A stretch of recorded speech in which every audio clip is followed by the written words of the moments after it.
Hello and welcome to Coffee Chat with Dream Life Creators, a podcast where we inspire, motivate, encourage, but also give you practical tips to live your dream life here and now. I am your host, Alenka Tercic, and today I am chatting with Debbie Pokornik. Hi, Debbie. Hello, Alenka. And we will be talking about how to live a vibrant life, especially for moms. But before we dive into it, let me tell you, Debbie is responsible for me starting this podcast again because she was one of the guests in my previous podcast, The Parenting Show. And we stayed in touch, we reconnected, and she interviewed me for her show. So, and I remembered, yeah, this is so much fun. I want to do it again. So she's the one that pushed me gently and excitingly into this adventure to start the coffee chats again. So Debbie, hello again. Hello. I like to think that I reminded you Yeah, of what you needed to do. exactly. Yeah, you were a great host, and it really brought that feeling of, yeah, I enjoy doing this. I really love talking with these amazing people. I get so much wisdom out of it and so much joy. So I better start doing it again. And here I am. We are on the episode 15 already. Can you Oh my believe that? gosh. Yes. Well, you are a natural, and I knew that, which is why I wanted you on my show. So Thank you. I'm Thank very you. happy that you're back doing this again. Thank you so much. I really love doing it. So back to you. As I always tell about my previous parenting coaching business, you are still doing this almost the same thing. You're still, your target niche or target audience are moms who want to stay vibrant, who want to reconnect with themselves, because when we become mothers or parents, we kind of take focus onto kids and learning all about there is about parenting and growing Mhm. kids and helping kids, and our life revolves around kids. So tell us Yes. about what being a vibrant mom or vibrant woman or person means for you, and of course how we can do that.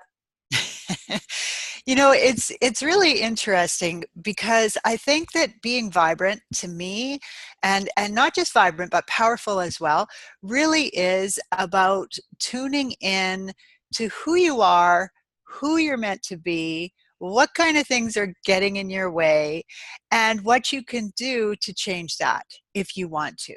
So to me, it really is about being on your path of evolution.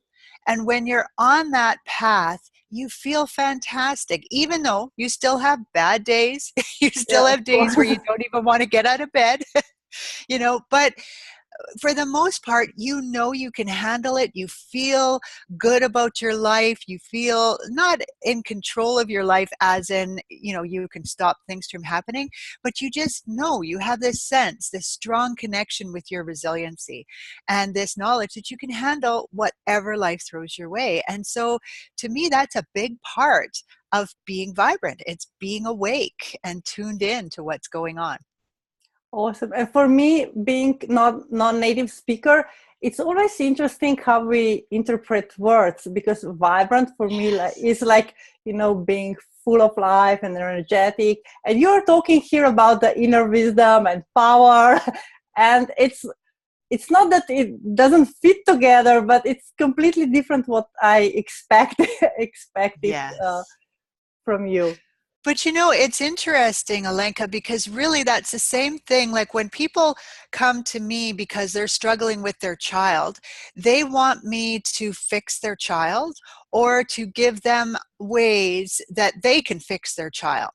And it takes a little bit of finesse, but I have to help them open their eyes to the fact that it is about changing them. It is about them tuning in to where they're using their power wisely, to what they're doing in their life. So it's neat that you say that, because the two are absolutely tied together. It's just that we often look at the surface. It's kind of like a plant. We look at the plant with the flowers, and really the root system underneath is what's critical to that plant looking good. Yeah, that happened to me a lot in my parenting days. And yeah, we actually look at the result instead of the cause. And Yes. kids are always the reflection of us. Mm. Uh, Unfortunately, yes. yeah, unfortunately, sometimes the copy of us. Yeah. So yeah, and how do you suggest, or how do you help moms?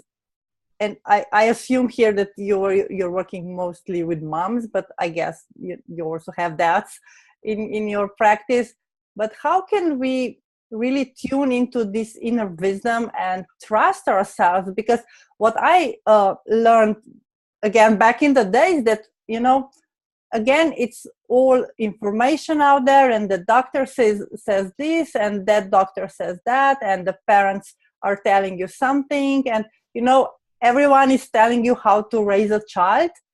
And Mm-hmm. although they mean well, but how do you stay true to yourself and really trust that your inner wisdom, that you know what to do and how to react or how to act in certain situations, and how you want your child to be?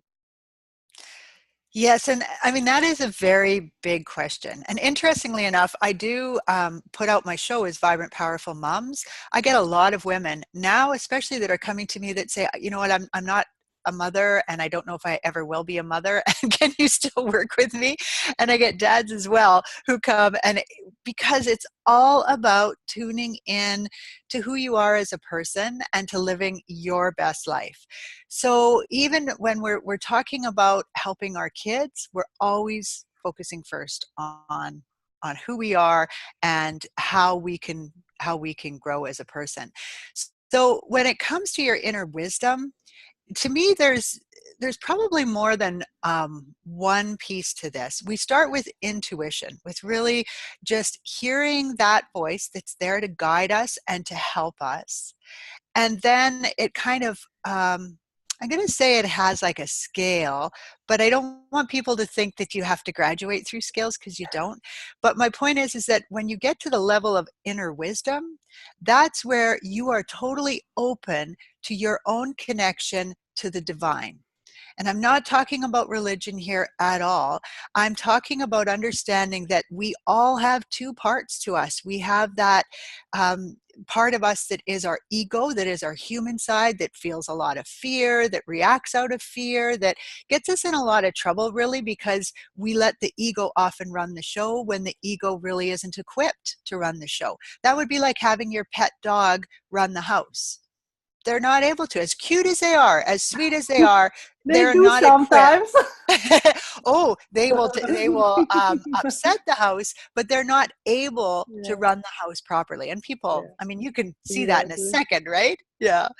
So that's your side, one side of yourself, and then the other is that side that's connected to the divine. And we have, as a whole, a lot of us have been taught to disconnect from that part of ourselves.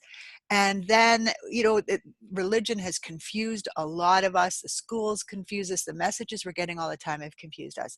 So my point is this, that when you take a step back and you really just start to listen to the voices in your head, I usually tell people, write down, take one episode in a day and write it down where you were given some kind of a message. So you had a voice. It could be something you hear. You might see a picture. You might smell something. It doesn't have to be through hearing, but I usually use it as a thought because it's the simplest way to have people follow me. Okay. So notice the thought you're having and write it down. And if when you write it down, you would give it punctuation, like you'd put an exclamation mark, or you would bold it, or you would italicize it, or you would underline it, or you'd write it in full caps, then it's your human side, which is your inner critic, okay, that is actually sending you that message. So if you're driving down the road and all of a sudden you hear, "Watch out," and you would write it like that, that's your inner critic, the fear side that's connected to your ego, that is telling you that. So be more careful, drive more slowly, smarten up. Those messages all have emotion attached to them, and so they're all your inner critic. But when you're driving down that same road and you hear a very calm voice say to you, look out, and or look to your left, or look over there, or whatever, and you do it, and suddenly there's a I don't know, let's say a ball rolling towards your car that I don't know, a child, whatever it is, a car coming at you that's going to hit you, and you see it, and then you're able to react. Your heart still goes a mile a minute. You're still scared in that moment. But the point is, you wouldn't have given any punctuation to what your inner wisdom or your intuition told you, because it isn't vested in you doing what it tells you to do. It's there to guide you, it's there to help you, but you learn something from absolutely every experience in your life. So it just loves you. It just wants you to be there and have an experience, rather than judge everything as good or bad, or you shouldn't have, or you should have, or all of those should things that we do to ourselves.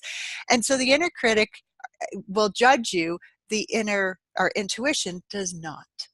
And so I tell people, if you just write it down even a few times, you'll start to realize that it's that little voice that says, bring your umbrella, right? That is just your intuition saying, you'll be more comfortable, you'll have a more fun day if you take your umbrella, right? And so it's very interesting to me, because most of us have an inner critic that is so loud and talking to us so much and judging us. I told you should bring your umbrella, but it really wasn't the inner critic that said it. It's just judging us, and then we can't hear our intuition. So when it comes to kids, that's really what it's all about, is taking that step back. And when you hear, go easy on him, for example, you might hear, because you're really, really mad at something your child did because it embarrassed you, for example. We really react badly if our child Yeah. embarrasses us, right? And so if you hear that, go easy on him, that's where you want to take a breath and kind of go, that's my intuition. So what is it here? And that might be where you stop, and you might, crouch down, and you might say to your child, come here. What's going on? And that's where your child tells you the real truth, that someone was picking on him, or, he beat up that kid. He got in a fight with that kid because that other child was making fun of his sister, or whatever. And now you can get that true story because you don't go in and just attack. Okay. So Right. that's a very long answer, but there's so much to it. It I hope is. it made sense. No, it made perfect sense, and I love this exercise, or because yeah, we are not used or not taught to listen to our intuition. We are always looking for logical ways, for rational answers, and when you hear something or feel something, or you just dismiss it, or you just you're not even hearing it in whatever shape or form, but you're not paying attention, you're not registering what it's saying. And I agree with you. If we just tune into this, we are so much more powerful. And it's interesting because again, we are talking here about the power, but the more calm we are, the more powerful we become, not the other way around. Absolutely.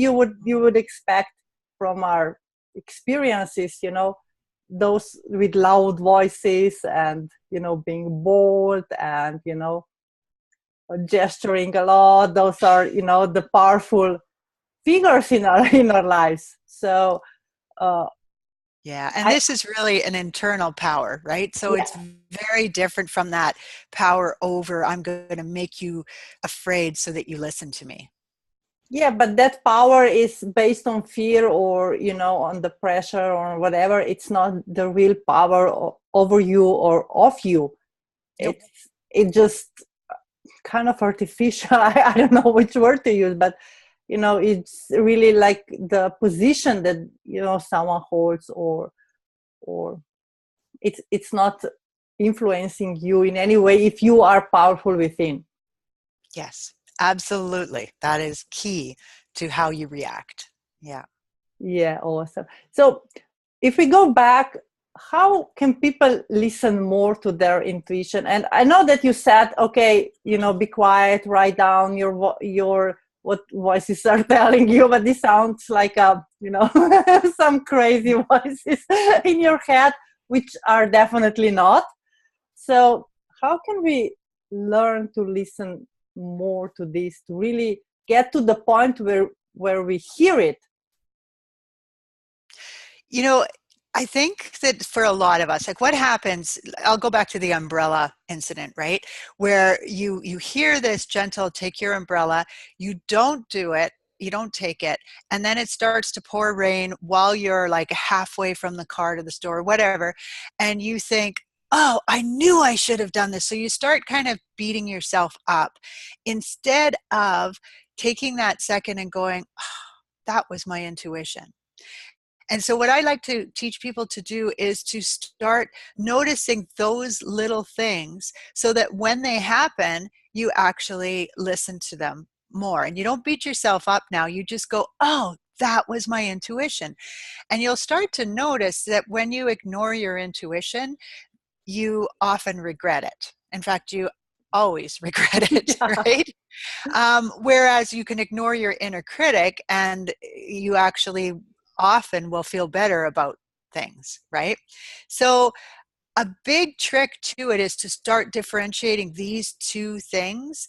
And then usually I help people to learn how to turn down their inner critic, how to get their inner critic on board to support them. You know that saying, and I'm not sure if you have it where you live, but we have a saying here about if you don't have something nice to say, don't say it at all. Yeah, Yeah, is we that we have okay? the same. Yes. Yeah. So it's that with your inner critic. I often teach people how they can get their inner critic to speak nicely to them, to support them. And so once you start playing with these two pieces, and you don't even have to write it down. If writing down makes it feel like a chore to you, don't. Just start to notice the difference between the two. And then, I mean, there's all kinds of different tips for turning down your inner critic. But the more you turn it down and awaken to your intuition, the easier it will be for you to start using that as a resource. And when you get to the point that you can actually ask questions, that's where you're starting to connect with your higher self. You're getting into the inner wisdom category. And that's where you have access to not just the information that you learned in this lifetime, but stuff from all your lifetime, stuff from everybody. I mean, things that you learn is being processed by your soul group, and your soul group is somehow connected to my soul group. That's why we're connected in this lifetime. And so that wisdom that you figure out comes to me too through my inner wisdom Yeah. if I'm open to it. So it's amazing how we're all working together. And that's really where it all starts, is with just figuring out the difference between the intuition and the inner critic. And I think a big part of that is having tips and tools and ideas for, say, things like decreasing stress. Because when we're super stressed, our inner critic gets louder and louder and louder, right? And because we want to tune that down, we need to have lots of tools for how do we decrease that stress. Staying connected to our resiliency is going to really help us to be able to hear our intuition and inner wisdom, because resiliency is our knowledge that we can handle whatever life throws our way. And when you feel that way, you can push fear aside. And when you push fear aside, it's so much easier to hear your intuition instead of your inner critic. Yeah, it's like a circle. Uh, Yes.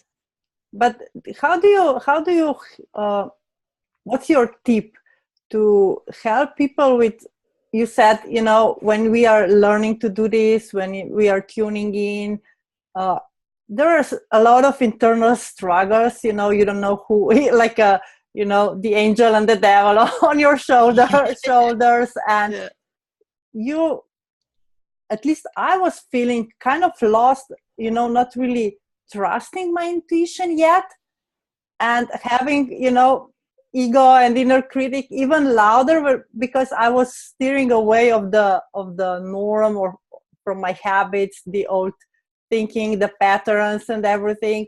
So it was hard to shift, from one to another. Yes. And I have to say, I've been doing this now for over 20 years. And I'm pretty practiced. My inner critic is no longer a critic. It's a support system for me. I use my intuition. I access my inner wisdom all the time. I talk with my higher self. So I've got it all going. And I still experience moments where I either fully ignore my intuition. Like I'll share a little story with you if you like. Yeah, sure. Um, just the other day, I had a number of things to do, and I took some cloths. I was going to do laundry, and I put them in a sink, and I turned the water on in the sink and put some stuff in it. They had to soak, and then I walked out of the room, and the dog started barking. So I went and I looked at what the dog was barking at, and I went up to my bedroom after I settled them down, and I got the rest of my laundry, and I brought it down, and I'm sorting the laundry, and my intuition, which for whatever reason I didn't recognize at the moment, said to me, "What's that noise?" And the noise was coming from my office. And I kind of listened to the noise briefly, and I thought, I don't know what it is. And my intuition said, there isn't a fan on, because my first thought was maybe it's a fan. And I thought, no, there isn't a fan on. But I kept sorting my laundry. And then my intuition said to me, you should check that noise. And I went, yeah, okay, I'm just going to finish doing this. And I finished doing that. And I came in, and here I had left the water running. And so the sink was now right full, Wow. overflowing. But thankfully, there's another sink right beside it, and it overflowed into the other sink. So disaster averted. But what a beautiful reminder to me, who teaches this, who is fully aware, to say to myself, okay, that was your intuition that was telling you gently. I mean, it didn't have a vested interest one way or the other, and a cloth could have plugged the other sink, and it could have overflowed and made a huge mess. Thankfully, that didn't all happen. But the point is that I had still ignored my intuition. So I still have times where sometimes it's a trust issue where I don't fully trust. And you're right, trust is a key piece to this. And so it's kind of an individual thing. Sometimes with people, they'll have trouble trusting, and it'll turn out that I'll work with them for just a few minutes and realize that there's something getting in the way of them trusting and loving themselves. And so we'll end up having to work on that and removing a block that might be a wound to their inner child. It's not even, it's not even Yeah. anything that they're Usually it's conscious not. of. Yeah. Yeah.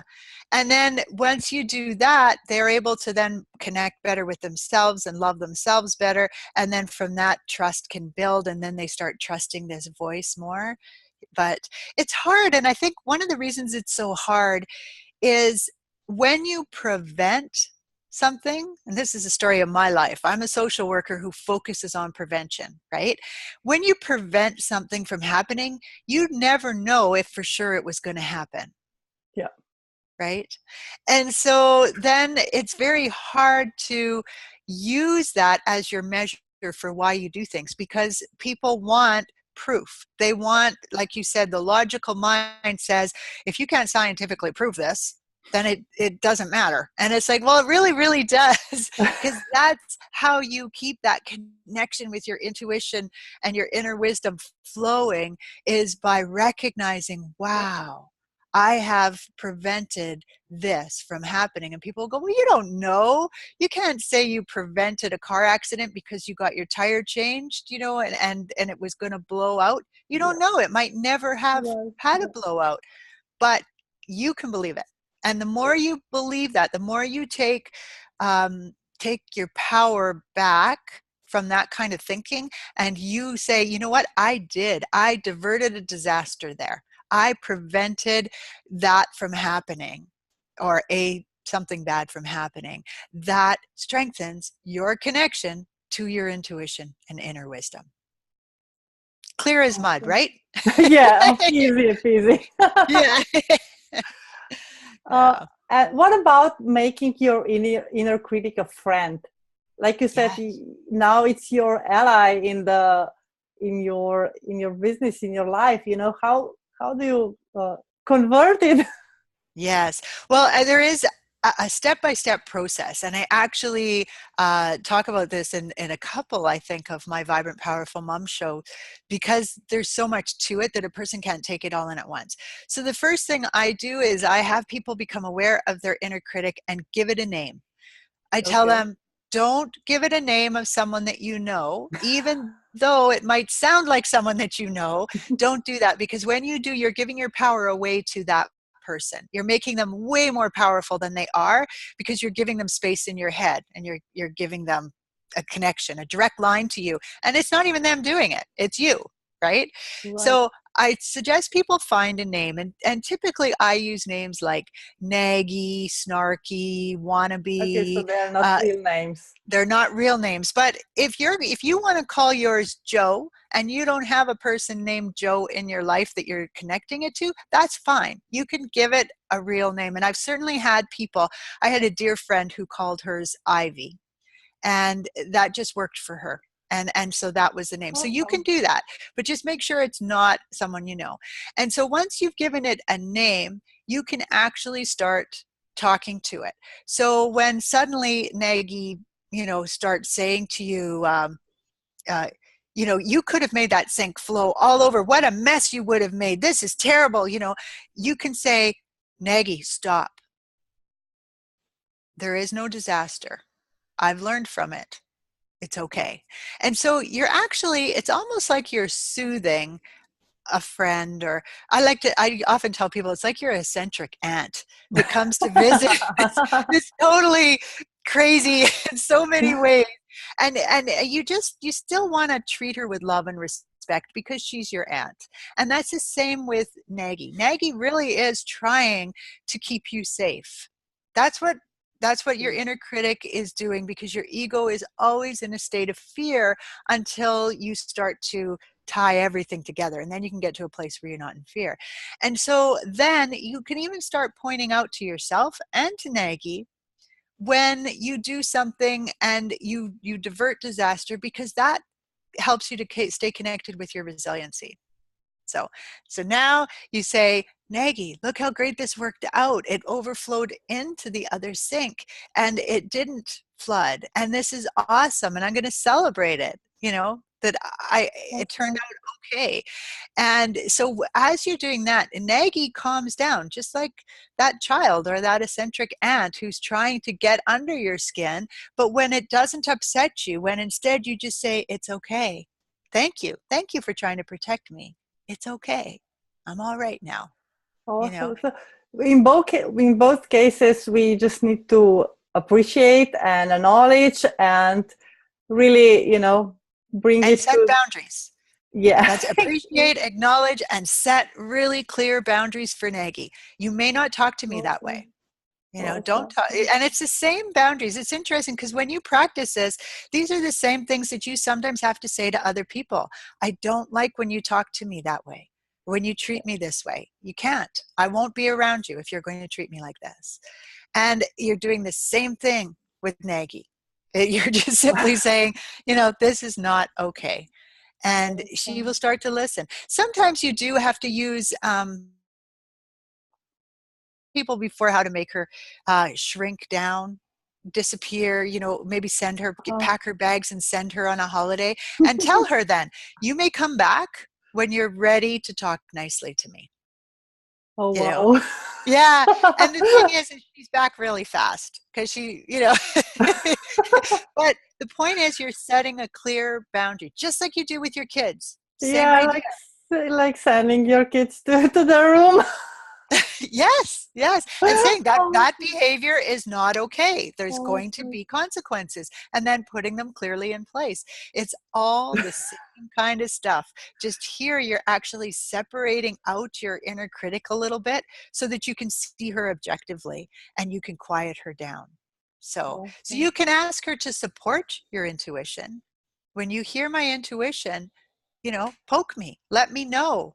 That's your intuition. You should listen. It gives her a job to do and it gets her now on your side. So mine is now one of my bigger cheerleaders. Oh, And the awesome. moment with the sink, she didn't pipe up, but she did go, whoa, that could have been a major disaster. And I said, yes, but it wasn't, and I'm reminded to listen to my intuition. And then Maggie is like, way to go, right on, what a great outcome. And then she knows to use gratitude. So my inner critic now is going, I'm so grateful for this. That's my inner critic talking. So it makes life much more enjoyable when your inner critic stops being the critic and starts being your biggest fan. So you should stop call her inner critic, right? I guess you could, but I like when you're talking about boundaries, I don't like to get hung up on words. So I don't see the name inner critic as a bad thing. I just ask her to change her role within that. But you're right. I'm probably at a point where she should be called my inner support crew. I'll give her something. Awesome. So you told us before, I told everyone that you have a show, powerful, vibrant show, where powerful moms, where you discuss all of this and more. And where can people learn more? And you also have a gift for us. So tell us about this. Okay. Vibrant Powerful Moms, which, you should say I have incredible guests on there too, because you've been there. Yeah, you have. Yeah. So what I usually do is I do an interview every second week, although sometimes I do it differently. Like for Mother's Day month, I called it. It was all mothers and all interviews. But the point is, they can go to my website is probably the easiest way, and that's Empowering NRG. So it's 3 letters. NRG stands for Natural Realistic Guidance. So empoweringenergy.com, and there's a tab there for my podcast, which has a beautiful widget that has all my podcasts on it, so they can scroll through there. It's also on iTunes. It's just, and it's on 90 different stations because it plays out on Transformation Talk Radio. So you can find it in a lot of places. iTunes is tricky because I launched the podcast first by myself and then switched to Transformation Talk Radio. So there's 2 sets there. Oh, okay. But people can go to my website, empoweringenergy.com, and they can see the podcast. There's a blog with each podcast, and it has a little bit about it, plus the podcast plays at the top of the blog. So lots of ways that they can get it.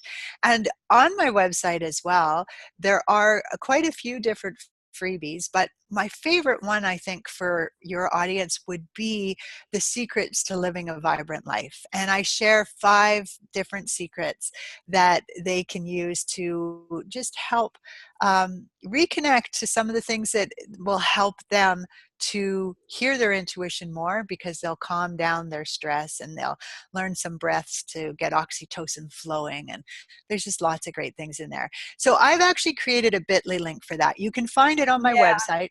I also have a blog post like you have. So I always put a link on my blog post on the live streaming. So I'm sure people will find it. And I love your gift, because that's what we all need, right? Well, it's a place to start. And then from there, we can take it as far as people want, if they want to do more. So, I mean, to me, that's part of the awakening. Yeah, I agree with you. Thank you for being my guest, and thank you for inspiring me to start my own show. I really can't thank you enough, because this is so exciting, and I hope that you enjoyed as much as we do. Yeah. Oh, I'm so happy that you're doing your show, and I'm so happy to be connected with you. So awesome. Thank you. Awesome. Thank you again. I am Alenka Tercic, and this was a coffee chat with Dream Life Creators. Talk next week. Bye.